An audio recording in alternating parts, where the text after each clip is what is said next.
بسم اللہ الرحمن الرحیم 15واں پارہ تراویح کے اندر پڑھا گیا۔ اس کی پہلی صورت ہے سورۃ الاسراء۔ اسراء کے معنی آتے ہیں رات کو لے جانے کے۔ چونکہ اس صورت کے شروع میں اسراء کا ذکر ہے، یعنی اللہ کے نبی حضرت جناب رسول اللہ صلی اللہ علیہ وسلم کو اللہ تعالیٰ راتوں رات مسجد حرام سے مسجد اقصیٰ تک لے گیا۔ سبحان الذی اسریٰ بعبدہ لیلا من المسجد الحرام الی المسجد الاقصیٰ۔ تو مکۃ المکرمہ سے لے کر مسجد اقصیٰ تک کے جانے کے سفر کو اسراء کہا جاتا ہے، اور اس کے بعد وہاں سے بیت المقدس سے عرش معلیٰ تک اللہ تبارک و تعالیٰ نے اللہ کے نبی حضرت جناب رسول اللہ صلی اللہ علیہ وسلم کو براق پہ سوار کر کے اپنے پاس میں بلایا۔ 7 آسمانوں سے اوپر اللہ کا عرش ہے، وہاں ایک جگہ ہے جس کو سدرہ منتہا کہا جاتا ہے۔ وہاں اللہ کے نبی حضرت جناب رسول اللہ صلی اللہ علیہ وسلم کو اللہ نے بلایا، اور بلانے کے بعد حضور علیہ السلام کو نماز جیسا تحفہ عطا فرمایا۔ ابتدا میں 50 نمازیں دیں، حضرت موسیٰ سے ملاقات ہوتی رہی تو اخیر میں 5 نمازیں رہ گئیں۔ پھر اللہ تبارک و تعالیٰ نے یہ کرم فرمایا، اے محمد تمہاری امت 5 نمازیں پڑھے گی تو ہم اس کو 50 نمازوں کا ثواب عطا فرمائیں گے۔ تو آج کے بارے میں ایک تو اہم واقعہ یہ ہے کہ راتوں رات اللہ تعالیٰ اپنے پیغمبر کو مسجد حرام سے مسجد اقصیٰ تک، مسجد اقصیٰ سے 7 آسمان سے اوپر سدرہ منتہا تک لے گیا، اور یہ سفر صرف ایک رات میں ہوا۔ جب اللہ کے نبی صلی اللہ علیہ وسلم نے اس رات کا تذکرہ کیا تو لوگوں نے مذاق بنایا، ایسا کیسے ہو سکتا ہے ایک آدمی راتوں رات مسجد حرام سے مسجد اقصیٰ تک چلا جائے اور پھر وہاں کی خبریں بھی بیان کرے۔ حضرت ابوبکر صدیق رضی اللہ تعالی عنہ کو لوگوں نے آ کر طعنہ دیا، جس کا تو دم بھرتا ہے، تیرا ساتھی تیرا دوست ہو ایسی ایسی باتیں کر رہا ہے جو عقل میں آنے والی نہیں۔ حضرت ابوبکر نے سنتے ہی کہا آمنا صدقنا، میں ان چیزوں پر ایمان لایا جو اللہ کے نبی بیان کرتے ہیں، ان چیزوں کی تصدیق کرتا ہوں جو حضور علیہ السلام بیان کرتے ہیں۔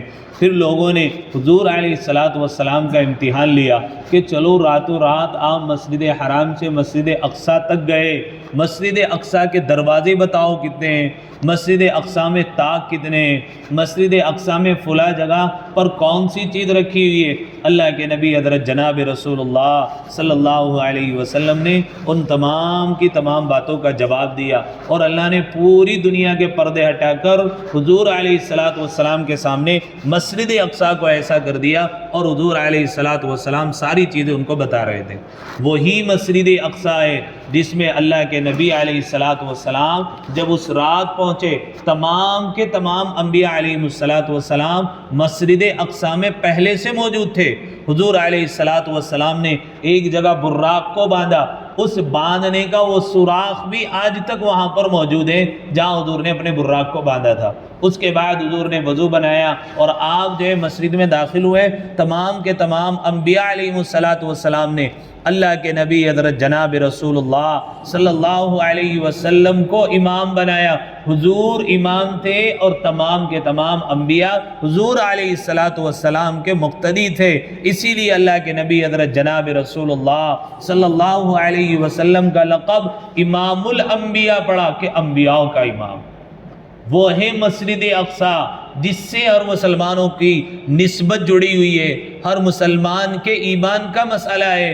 حضور علیہ السلام نے سارے انبیاء کی موجودگی میں وہاں پر امامت کی ہے، اس لیے مسجد اقصیٰ کا مسئلہ صرف فلسطینی مسلمانوں کا مسئلہ نہیں ہے، مسجد اقصیٰ کا مسئلہ پوری دنیا کے اندر جہاں بھی کلمہ لا الہ الا اللہ پڑھنے والا مسلمان ہے اس کے ایمان کا مسئلہ ہے۔ اس لیے پوری دنیا کے مسلمانوں کے جو دل مسجد اقصیٰ کے لیے دھڑکتے ہیں وہ اس لیے دھڑکتے ہیں کہ حضور علیہ السلام نے اس مسجد میں انبیاء کی امامت بھی فرمائی ہے، اور باقی بے شمار فضائل بھی ہیں۔ اس کے بعد اسی رات میں 5 نمازیں اللہ کے نبی کو دی گئی۔ اس کے بعد بنی اسرائیل کا تذکرہ ہے، وَقَضَيْنَا إِلَىٰ بَنِي إِسْرَائِيلَ فِي الْكِتَابِ لَتُفْسِدُنَّ فِي الْأَرْضِ مَرَّتَيْنِ وَلَتَعْلُنَّ عُلُوًّا كَبِيرًا۔ یہاں اللہ تعالیٰ بنی اسرائیل کو آگاہ کر رہا ہے کہ تم بڑی سرکشی کرتے ہوئے 2 مرتبہ زمین میں فساد مچاؤ گے، تو دونوں مرتبہ تمہاری بھی تباہی ہوگی۔ پہلی مرتبہ تو جب انہوں نے حضرت موسیٰ علیہ السلام کے شریعت کی مخالفت کی، انبیاء علیہ السلام کو ناحق قتل کیا، تورات میں تحریف کی، شرک کیا وغیرہ وغیرہ، اللہ نے پھر ان سب کو ہلاک کر دیا۔ دوسری تباہی بخت نصر بادشاہ، ان تمام کے تمام یہودیوں کے اوپر اس نے چڑھائی کی، فلسطین کے اندر اس نے اس قدر خون بہایا، تمام کے تمام یہودیوں کو وہاں سے نکال دیا، اور بیت المقدس کے اوپر تمام کے تمام عیسائیوں کا قبضہ ہو گیا۔ ایک بھی یہودی وہاں پر زندہ نہیں بچا تھا، یا تو سب کو قیدی بنا لیا گیا تھا، یا سب کو باہر کر دیا گیا تھا۔ اور اس ذلت کے بارے میں اللہ تعالیٰ نے پہلے ہی یہودیوں کے بارے میں بتا دیا تھا کہ مرتین ولا تعلن علوا کبیرا، کہ تم زمین میں 2 مرتبہ فساد مچاؤ گے، اللہ تمہیں ذلیل و خوار کرے گا۔ اس کے بعد تیتوس، یہ ایک رومی آدمی تھا، اس کا حملہ ہوا۔ فَإِذَا جَاءَ بَعْدُ الْآخِرَةِ لِيَسُوءَ وُجُوهَكُمْ وَلِيَدْخُلُوا الْمَسْجِدَ كَمَا دَخَلُوهُ أَوَّلَ مَرَّةٍ وَلِيُتَبِّرُوا مَا عَلَوْا تَتْبِيرًا۔ حضرت عیسیٰ علیہ السلام کے زمانے میں یہودیوں نے پھر سرکشی کی، اور بدعمالیوں کی وجہ سے اللہ نے ان کے اوپر تیتوس، یہ رومی ایک بادشاہ تھا، اس کو مسلط کیا۔ اس نے بھی بخت نصر کی طرح انہیں نیست و نابود کر کے رکھ دیا، اور بیت المقدس کو ویران کر دیا۔ اس لیے کہ جو قوم اللہ اور اللہ کے رسول کی اطاعت نہیں کرتی، اللہ تعالیٰ اس قوم کو دنیا میں بھی ذلیل کرتا ہے، اور اللہ اس کو آخرت میں بھی ذلیل کرے گا۔ پوری دنیا سے بھاگتے رہتے ہیں یہ یہودی، ان کو کہیں پر پناہ نہیں، اس لیے کہ انہوں نے کئی انبیاء علیہ السلام کا قتل کیا، اور انبیاء علیہ السلام کا مذاق بنایا۔ اس لیے قیامت تک اللہ تعالیٰ نے ان کے اوپر ذلت مسلط کر دی۔ وقتی طور پر ان کو عزت مل سکتی ہے، لیکن آخر کار ان کا انجام ذلت کے سوا اور کچھ نہیں ہے۔ اس کے بعد وَإِنْ عُدْتُمْ عُدْنَا وَجَعَلْنَا جَهَنَّمَ لِلْكَافِرِينَ حَصِيرًا، یہاں پر پھر اللہ تعالیٰ نے یہودیوں کو خطاب کیا اور کہا کہ ہم نے تمہیں نبی اکرم صلی اللہ علیہ وسلم کی مخالفت سے منع کیا، اگر تم نے پھر وہی مخالفت کی جو پہلے کرتے آئے ہو تو پھر اللہ تبارک و تعالیٰ تمہیں جو ہے ذلیل و خوار کرے گا۔ انہوں نے مخالفت کی، اللہ کے نبی صلی اللہ علیہ وسلم نے کہہ دیا اخرج الیہود والنصارى من جزیرۃ العرب، تمام کے تمام جزیرہ عرب سے اللہ کے نبی نے یہود و نصارہ کو بالکل خالی کر دیا تھا، پاک صاف کر دیا تھا۔ اس کے بعد جب یہ مدینہ منورہ سے نکلے یہودی آ کر خیبر میں بس گئے اور خیبر میں رہنے لگے، پھر سرکشی کی مسلمانوں کے خلاف، پھر توہین آمیز جملے گئے اللہ کے نبی صلی اللہ علیہ وسلم کے بارے میں۔ پھر اللہ تبارک و تعالیٰ نے حضرت فاروق اعظم کے دور میں خیبر کو بھی فتح عطا فرما دی، اور پھر یہ خیبر سے بھی باہر نکل کر کے آئے، اور پھر دنیا میں دھکے کھاتے رہے۔ اور آج جب پھر ان کے اوپر ہٹلر قابض ہو گیا اور پھر انہوں نے سرکشی کی، پھر اس نے ان کو مارا، اور پوری دنیا میں ان کو کوئی پناہ دینے والا نہیں تھا۔ فلسطینی مسلمانوں نے مظلوم سمجھ کر ان کی مدد کر دی تھی، اور آج وہاں پر یہ پنجے گاڑے ہوئے ہیں، اور آج سرکشی اتنی کر رہے ہیں کہ آپ لوگ بخوبی جانتے ہیں کہ کس حد درجے وہ سرکشی پر اترے ہوئے ہیں، اور وقت آئے گا اللہ پھر ان کو ذلیل و خوار کرے گا۔ پھر اللہ تعالیٰ نے بتایا قرآن کریم ایک جامع اور معنی کتاب ہے جو ایسے راستے کی طرف رہنمائی کرتی ہے جو بالکل سیدھا ہے، اور اس راستے کو اقوم کہا گیا۔ ایسے راستے کو کہتے ہیں اقوم جو آسان اور محفوظ بھی ہو اور منزل مقصود تک پہنچا دینے والا بھی ہو۔ اس کے بعد حقوق اللہ اور حقوق العباد کو اللہ نے بیان کیا کہ تم اللہ کی علاوہ کسی کی عبادت نہ کرنا، اور والدین کے ساتھ میں احسان کا معاملہ کرنا، اور ان کے سامنے اف بھی مت کہنا، تمہارے والد تمہارے سامنے حیات ہوں۔ وَقُلْ رَبِّ ارْحَمْهُمَا كَمَا رَبَّيَانِي صَغِيرًا، تو ان کے لیے دعا کرتے رہنا کہ اے میرے رب میرے والدین پر رحم فرما جیسا انہوں نے بچپن میں مجھ پر رحم فرمایا۔ والدین کتنا رحم کرتے ہیں بچے کے اوپر۔ بچپن میں بچہ ضد کرتا رہتا ہے، مہمانوں کے سامنے کتنی مرتبہ فضیحت ماں باپ کی کروا دیتا ہے، لیکن اس کے بعد بھی والدین بچے کو سینے سے لگا لیتے ہیں۔ تو آدمی کو جب ماں باپ بوڑھے ہو جائیں یا ماں باپ کی جب عمر ڈھلنے لگے تو ہر آدمی کو کوشش کرنی چاہیے جیسا بچپن میں انہوں نے پالا تھا ایسے ہی والدین کی خدمت کرے۔ اس کے بعد اوامر اور نواہی کا بیان کیا۔ دین کا خلاصہ 2 چیزیں ہیں، اچھائی کا حکم کرنا اور برائی سے منع کرنا۔ بعث بعد الموت، مکہ منکرین کہتے تھے، کفار و مشرکین مکہ کے، ہم کیسے اللہ تعالیٰ دوبارہ زندہ کرے گا؟ اَإِذَا كُنَّا عِظَامًا وَرُفَاتًا أَإِنَّا لَمَبْعُوثُونَ خَلْقًا جَدِيدًا، ہم ہڈیاں ہو جائیں گے، بوسیدہ ہو جائیں گے، کیسے زندہ کرے گا اللہ؟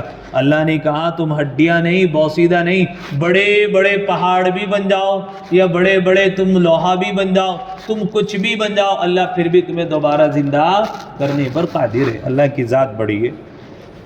مشرک کی حالت اللہ تعالیٰ نے اس کو بھی بیان کیا کہ مشرک جب سمندر میں بغرض تجارت سفر کرتے ہیں تو بسا اوقات طوفان ان کو گھیر لیتا ہے۔ یہ قرآن کی باتیں کر رہا ہوں، ادھر ادھر کی نہیں۔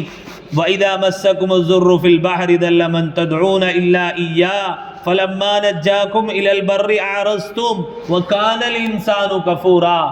جب یہ کفار و مشرکین سمندر کے بھنور میں پھنس جاتے ہیں اور تجارت کا سامان ان کے جہاز میں ہوتا ہے اور وہاں پھر یہ اپنے غیروں کو نہیں پکارتے، اللہ کے علاوہ کو نہیں پکارتے، وہاں صرف اور صرف یہ پھر اللہ کی ذات کو پکارنے لگتے ہیں کہ ربا تو ہماری مدد فرما۔ ایسا ہی ہے کہ نہیں؟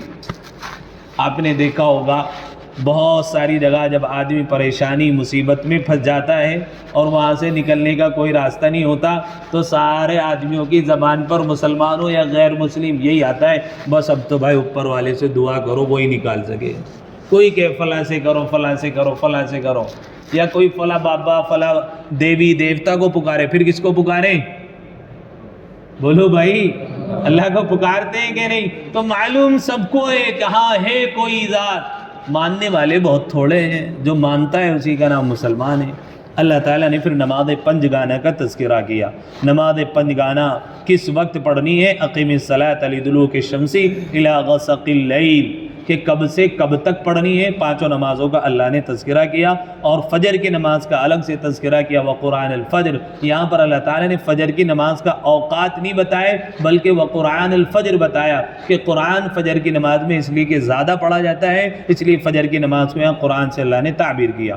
اس کے بعد تہجد کی نماز کو کہا وَمِنَ اللَّيْلِ فَتَهَجَّدْ بِهِ نَافِلَةً لَكَ، اے نبی آپ تہجد کی نماز پڑھیے، عَسَىٰ أَن يَبْعَثَكَ رَبُّكَ مَقَامًا مَحْمُودًا، ان قریب آپ کو آپ کا رب مقام محمود عطا کرے گا۔ مقام محمود ایک خاص مقام ہے جو اللہ کے نبی کو دیا جائے گا۔ لیکن اگر ہم بھی تہجد کی نماز پڑھیں، جب اللہ کے نبی کو سب سے قیمتی تحفہ اللہ تعالیٰ تہجد پڑھنے کی بنا پر دے رہا ہے، تو اگر ہم اللہ سے تہجد کی نماز پڑھ کر اپنی پریشانیاں رکھیں سامنے، پھر اللہ ہماری پریشانیاں کیوں نہیں ہٹائے گا؟ اللہ تعالیٰ ہے۔ اس کے بعد روح کے متعلق یہودی اکٹھے ہوئے، اللہ کے نبی صلی اللہ علیہ وسلم سے 3 سوال کیے۔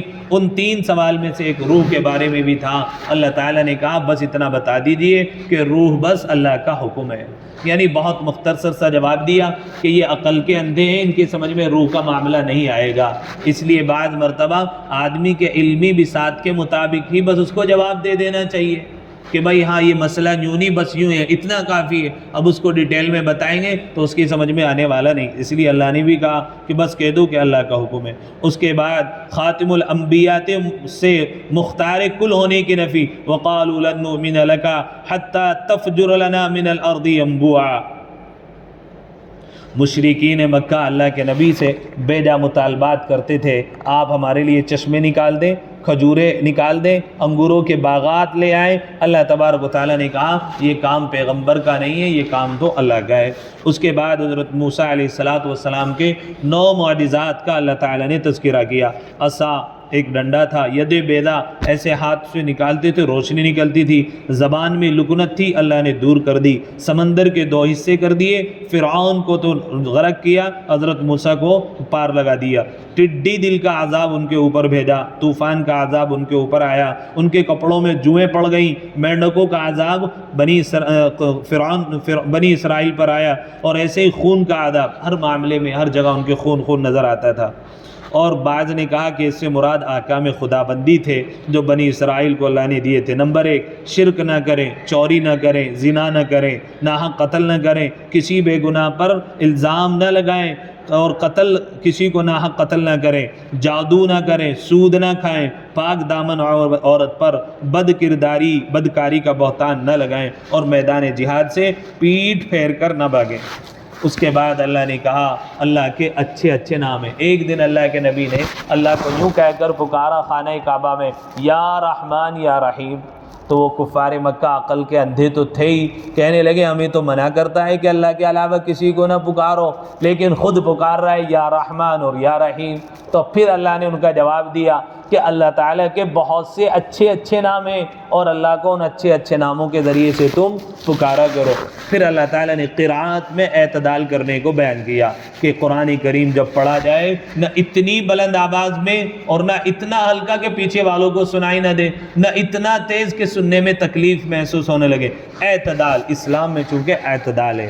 اس کے بعد توحید باری تعالیٰ، اس کے بعد سورہ کہف شروع ہو جاتی ہے۔ یہ چند نوجوان تھے دقیانوس کے زمانے میں، 7 نوجوان ان کے بارے میں آتا ہے۔ قرآن نے ترتیب بیان کی ہے تو 3 تھے یا 5 تھے یا 7 تھے۔ دقیانوس ایک مشرک بادشاہ تھا۔ تمام کے تمام کفار مکہ نے اللہ کے نبی سے سوال کیا تھا یہودیوں سے پوچھ کر ان 7 نوجوانوں کے بارے میں بتاؤ۔ ایک سوال تھا روح کے بارے میں بتاؤ، یہ گزر گیا۔ ایک سوال تھا اس بادشاہ کے بارے میں بتاؤ جس نے مشرق سے مغرب تک کا سفر کیا، تو اللہ تعالیٰ نے پورے سورہ کہف نازل کی۔ کہف کہتے ہیں غار کو۔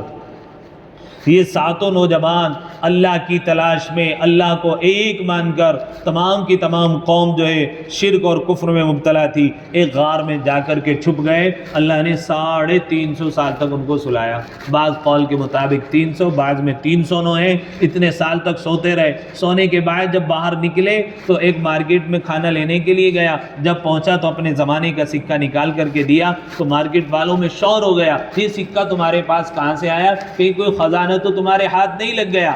اب جب یہ بات مشہور ہوتے ہوتے بادشاہ کے پاس پہنچی تو اس زمانے کا بادشاہ چونکہ مسلمان تھا، اس نے اس کے خزانے میں یہ پوری ان نوجوانوں کے بارے میں معلومات تھی۔ وہ آیا، اس نوجوان سے ملا، پھر اصحاب کہف کے اس آدمی کے ساتھ وہاں غار تک آیا، اور لیکن وہ نوجوان پھر غار کے اندر گیا اور جانے کے بعد پھر وہ لیٹ گیا، اور اب اللہ تبارک و تعالیٰ نے ان کو سلا رکھا ہے۔ اب جب اللہ چاہے گا ان کو دوبارہ اللہ تعالیٰ قیامت میں بیدار کرے گا۔ اس کے بعد بادشاہ نے بعض قول کے مطابق وہاں مسجد تعمیر کرائی، بعد نے کہا وہاں اس نے ٹیلا سا بنا دیا اور لوگ وہاں آنے جانے لگے۔ اس کے بعد اصحاب کہف میں ایک سائنسی نقطہ بھی اللہ نے بیان کیا۔ اصحاب کہف کی جو غار تھی وہ ایسے نہیں تھی کہ ادھر سے سورج آ رہا ہے یا ادھر سے سورج آ رہا ہے۔ ان کی غار ایسے تھی، شمال اور جنوب۔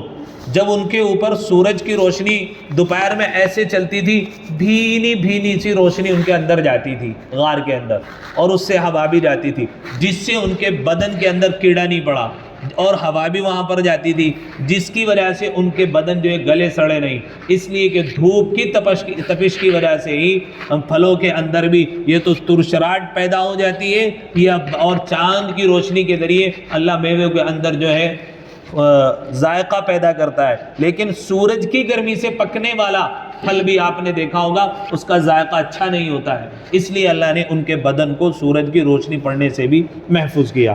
اس کے بعد اصحاب کہف کی تعداد ہے، پھر 2 آدمیوں کا قصہ ہے۔ 2 آدمی تھے، جو ایک مال اللہ کی راہ میں دیتا تھا اور ایک مومن مسلمان تھا وہ بھی دیتا تھا۔ تو جو آدمی کافر تھا وہ کہتا تھا یہ مال تو میرے پاس ہے، وہ کہتا تھا ایسا مت کہ تجھے اللہ تعالیٰ نے ایک نطفے سے پیدا فرمایا، اتنا ناز نہیں کیا کرتے اپنے مال و دولت پر، یہ کہ ماشاء اللہ لا قوت الا باللہ، میرا کچھ بھی کمال نہیں، ساری قوتوں کا مالک اللہ ہے۔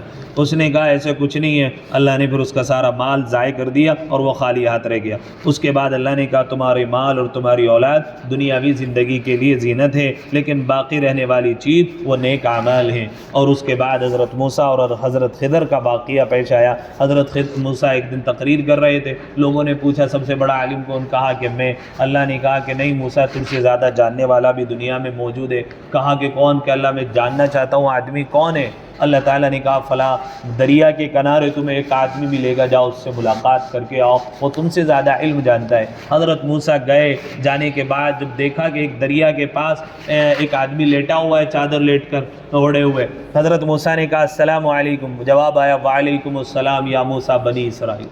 حضرت موسیٰ کہنے لگے میں نے تعارف بھی نہیں کرایا، اس نے میرا نام بھی لے دیا، کس قوم کے پاس مجھے نبی بنایا گیا اس کا تعارف بھی بتا دیا۔ کہنے لگے واقعتاً اس کے پاس علم ہے۔ اس کے بعد ان کا لمبا تذکرہ ہے۔ وہ پھر ایک دریا میں گئے تو دریا میں کشتی میں بیٹھے تو ایک کشتی کا تختہ حضرت خضر نے اکھاڑ دیا. حضرت موسیٰ کہنے لگے جی کیا کیا تم نے, اس کا نقصان کر دیا. حضرت خضر نے کہا تھا کہ ایک شرط ہوگی, تم میرے پاس رہو گے, علم سکھاؤں گا, کبھی سوال نہیں کرو گے اور کسی کے چیز کے بارے میں پوچھو گے نہیں. حضرت موسیٰ نے کہا جی ٹھیک ہے, چپی رہے گی ہر معاملے میں. رول تھا حضرت خضر کا کہ پہلا رول یہ ہے کہ تم کچھ نہیں بولو گے.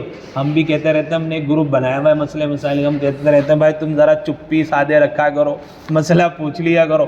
عادت خراب ہے لوگوں کی, پھر بھی اس میں کچھ نہ کچھ کرتے ہی رہتے ہیں. تو بھائی رول ہوتے ہیں. دیکھو حضرت موسیٰ نے حضرت خضر کو کہا خاموش رہنا ہے. حضرت موسیٰ نے جب دیکھا کہ تختہ اکھاڑ دیا, کہنے لگے جی وہ کیا کیا تم نے؟ کہا پہلے ہی نہیں کہا تھا تیرے سے صبر نہیں ہونا.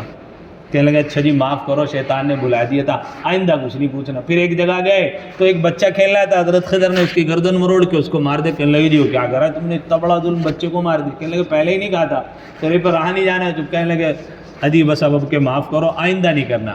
پھر ایک جگہ گئے, ایک بھوک لگی ہوئی تھی ان لوگوں کو, تو گاؤں میں جا کر کھانا مانگا تو کھانا گاؤں والوں نے دینے سے منع کر دیا. تو گاؤں کے باہر ایک دیوار تھی جو گرنے والی تھی. حضرت خضر نے ہاتھ لگایا, دیوار سیدھی ہو گئی. حضرت موسیٰ کہنے لگے جی کم سے کم اجرت ہی لے لیتے اس کام کی, ان سے کھانا ہی لے لیتے ہو, تم نے اتنا بڑا کام ان کا ایسے ہی کر دیا.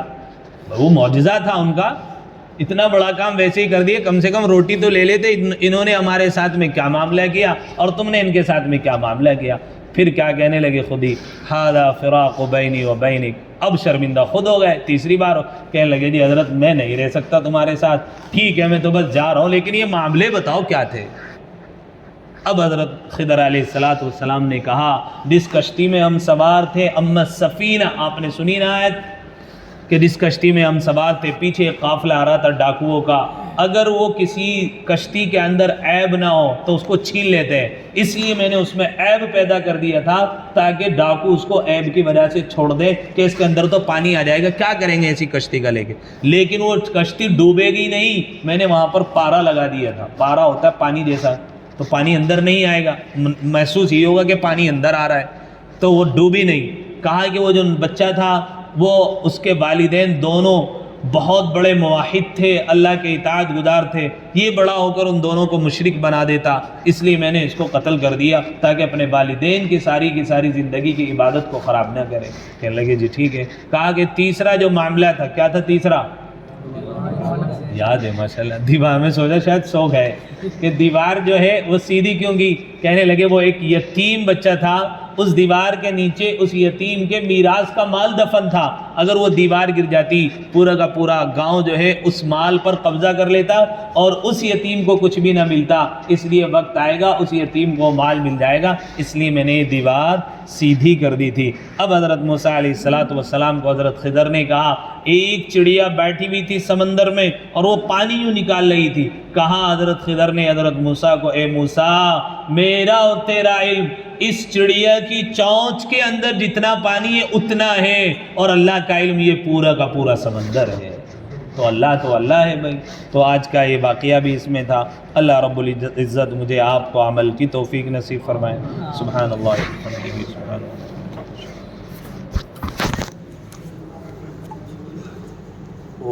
بہت ٹائم ہو گیا بھائی.